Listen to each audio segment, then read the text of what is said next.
Estamos de volta com programação nacional ao vivo. Estamos falando sobre a campanha da fraternidade nesse programa. Estou aqui com a presença do padre Marcel Gustavo Alvarenga, ele que é coordenador da equipe arquidiocesana de Campinas aqui da campanha da Fraternidade 2018 sobre fraternidade e superação da violência. Bom, eu deixei uma pergunta no ar. Sim. Né? Eu perguntei para o senhor se a corrupção é uma forma de violência.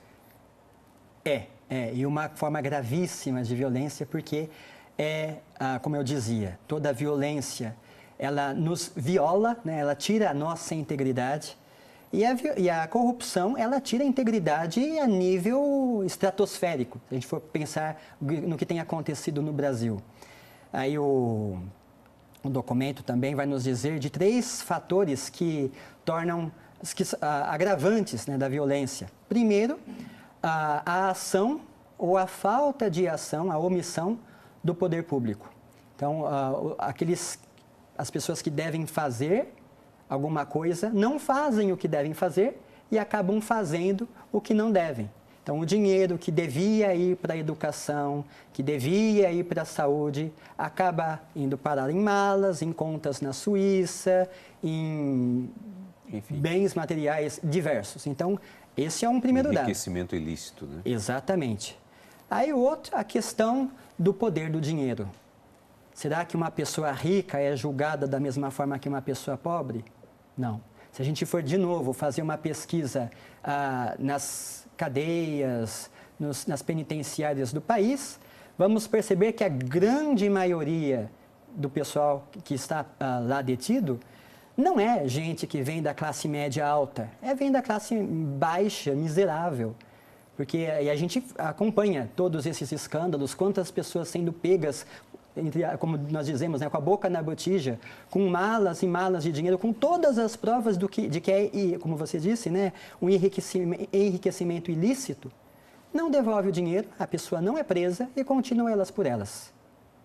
E aí, o terceiro fato, que é uma ação não tão igual dos 3 poderes, o judiciário, o legislativo e o executivo, que no mundo das ideias, onde tudo funciona, esses 3 poderes juntos vão garantir que a sociedade se desenvolva, seja feliz, possa ter o progresso, né? O que acontece? Um lavando a outra. Como é triste a gente perceber no Brasil tantos escândalos envolvendo o judiciário, o legislativo e o executivo. Então, a corrupção é um mal terrível, eu diria um pecado que clama aos céus por justiça, porque viola a integridade de uma nação toda. E quando a pessoa se sente injustiçada, gera mais violência ainda. Né? Acaba virando uma bola de neve. Uhum. Bom, nós temos a pergunta aqui do José Alexandro Custódio Teófilo, de Cascavel, Ceará. Uhum. Qual a ação que a campanha da Fraternidade tem para combater as drogas com os adolescentes? Certo. Então, em primeiro lugar, é preciso lembrar que a campanha da Fraternidade de 2001 já tratou do tema das drogas, né? Vida sim, drogas não. Isso lá em 2001, 17 anos atrás. Então, já falava um pouco a respeito dessa questão, já deu alguns indicamentos naquele tempo.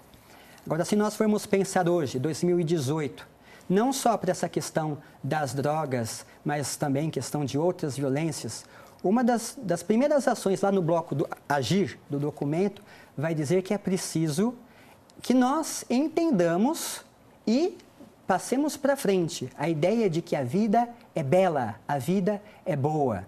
Se eu tomo consciência de que a minha vida é uma coisa bela, boa, um dom imenso que Deus me deu, e que também a sua vida é esse bem imenso, inesgotável que Deus te deu, como é que eu posso fazer alguma coisa de errado contra você? Como é que eu posso fazer alguma coisa de errado contra mim?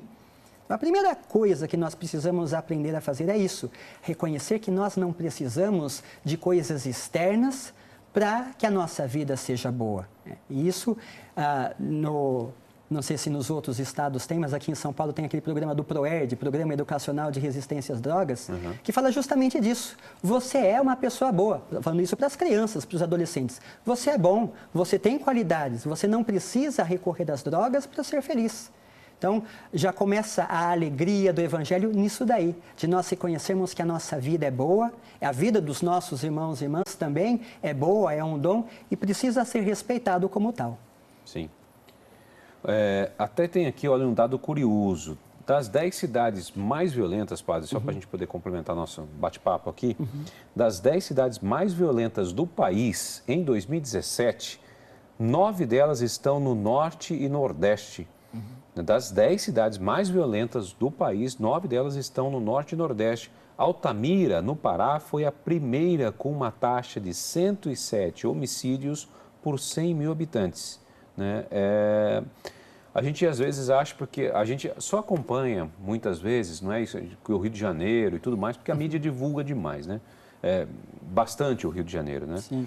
E fica sempre em cima do Rio. Lógico, existe a violência no Rio de Janeiro, é claro, existe, a gente vê o tempo todo, né?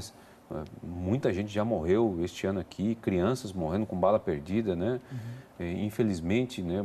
Mas você tem um dado aqui que do índice das mais violentas estão lá em cima ainda. Quer dizer, a gente está vivendo realmente uma situação de insegurança, né? No país. No país em si. Sim. Isso é bem complicado.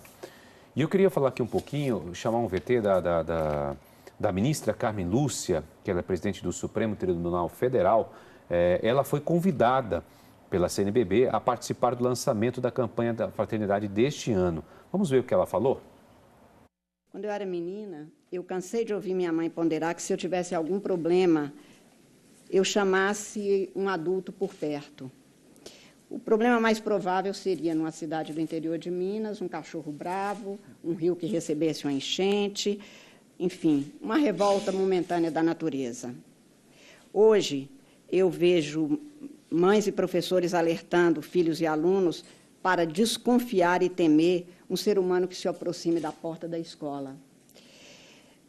Ensina-se por uma contingência infeliz e desastrada e desastrosa deste momento que nós vivemos, que o outro, o que se aproxima, não é necessariamente um amigo, não é o aliado, mas que o outro pode ser um inimigo.